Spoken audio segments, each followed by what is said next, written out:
नमस्कार दोस्तों, आज की इस वीडियो में बात करेंगे MCX यानी multi commodity exchange of India stock के बारे में। तो अगर स्टॉक का करेंट प्राइस की बात करें तो स्टॉक का करेंट प्राइस 2300 रुपये के आसपास है एंड फ्राइडे के दिन स्टॉक में 0.7% का एक गिरावट देखने को मिलता है।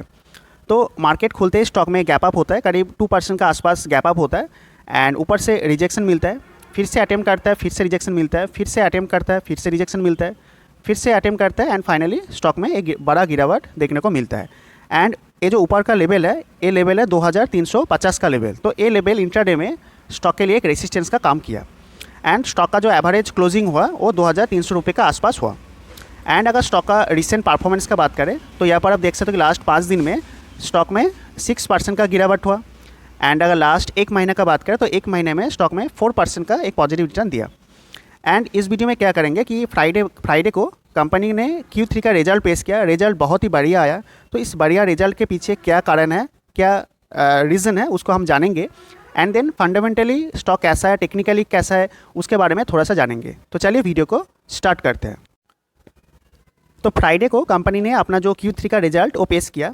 तो यहाँ पर आप स्क्रीन पे देख सकते हो कि MCX released it's Q3 result on Jan 23, 2026। तो Jan 23 फ्राइडे को अपना जो Q3 का रिजल्ट वो पेश किया। The exchange reported an exceptional performance characterized by triple digit growth in both revenue and profit। तो कंपनी ने Q3 में रेवेन्यू एंड प्रॉफिट में ट्रिपल डिजिट का ग्रोथ दिखा है एंड कंपनी का जो ओवरऑल परफॉर्मेंस वो बहुत ही बढ़िया आया है। तो रिजल्ट को थोड़ा सा डिटेल में देखते हैं।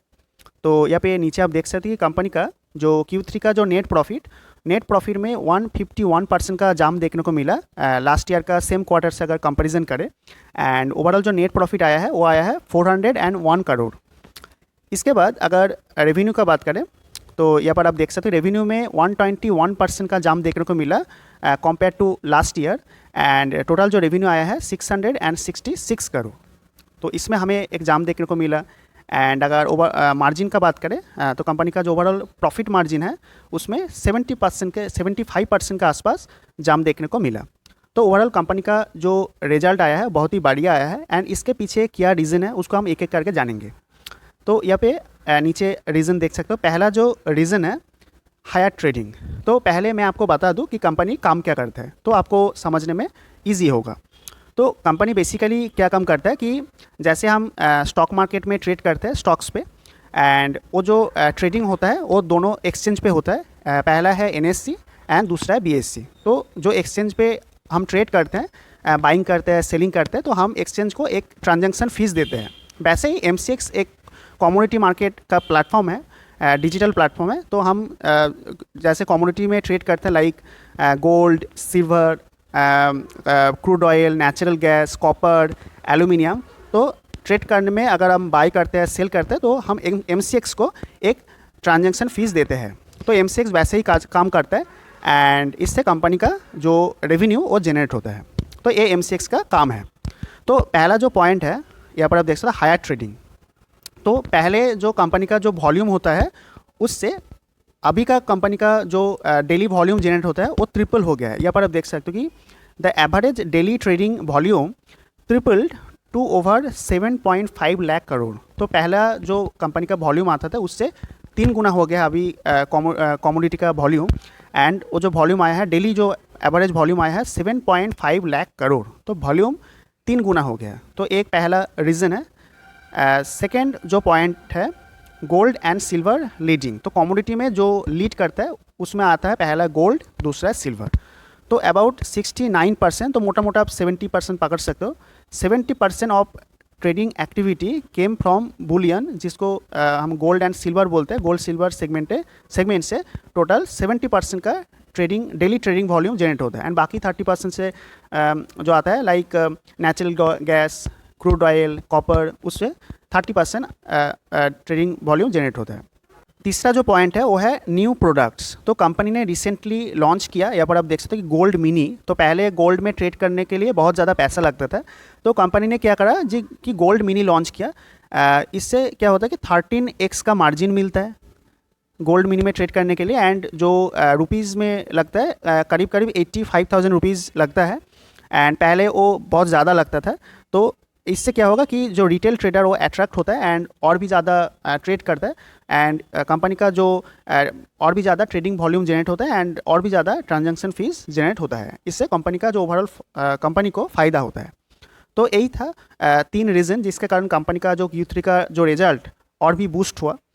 एंड इसके बाद कंपनी का थोड़ा सा फंडामेंटल एंड टेक्निकल के बारे में डिस्कस करेंगे, तो चलिए उसको देख लेते हैं।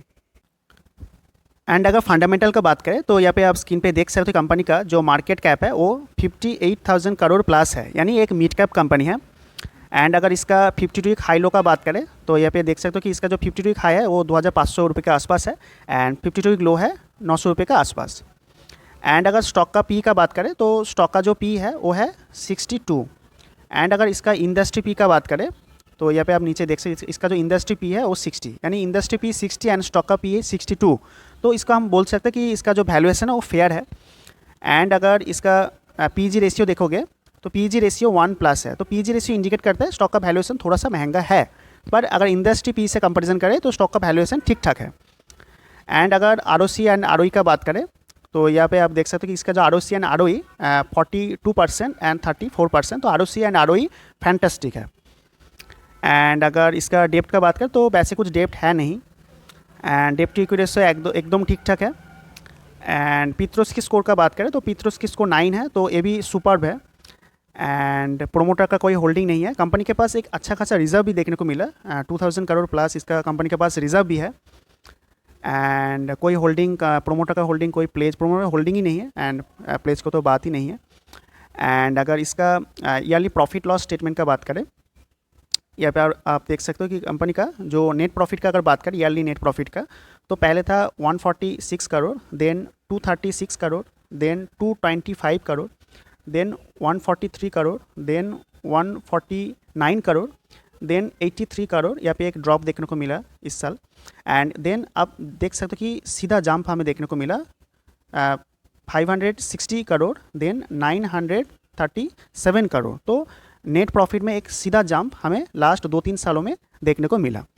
एंड अगर इसका शेयर होल्डिंग पैटर्न का बात करें तो यहाँ पर आप इसका शेयर होल्डिंग पैटर्न देख सकते हो कि FII के पास 20% का होल्डिंग है। DI का अगर बात करें तो 60% का आसपास होल्डिंग है। पब्लिक का होल्डिंग 20% का आसपास है एंड अदर्स कुछ समथिंग है। तो यही था इसका फंडामेंटल के बारे में। एंड अगर टेक्निकली बात करें तो स्टॉक का 2 इम्पॉर्टेंट लेवल है, वो याद रखना।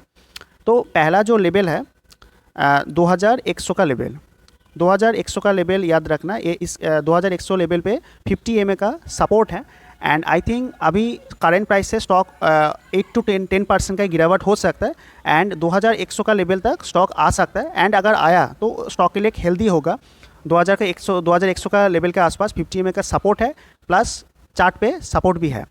एंड ऊपर में 2500 का लेवल जो स्टॉक के लिए एक स्टॉक का रिसेंट हाई भी है, तो वो एक रेजिस्टेंस का काम करेगा। एंड 2500 का लेवल अगर ब्रेक करता है तो स्टॉक कहीं ना कहीं 3000 तक रिसेंट टाइम पे जा सकता है। तो यही था ओवरऑल स्टॉक के बारे में मेरा व्यू, मेरा एनालिसिस। तो अगर वीडियो आपको अच्छा लगा तो वीडियो को लाइक करें, चैनल को सब्सक्राइब करें। मिलते हैं एक नया वीडियो के साथ। Till then good bye.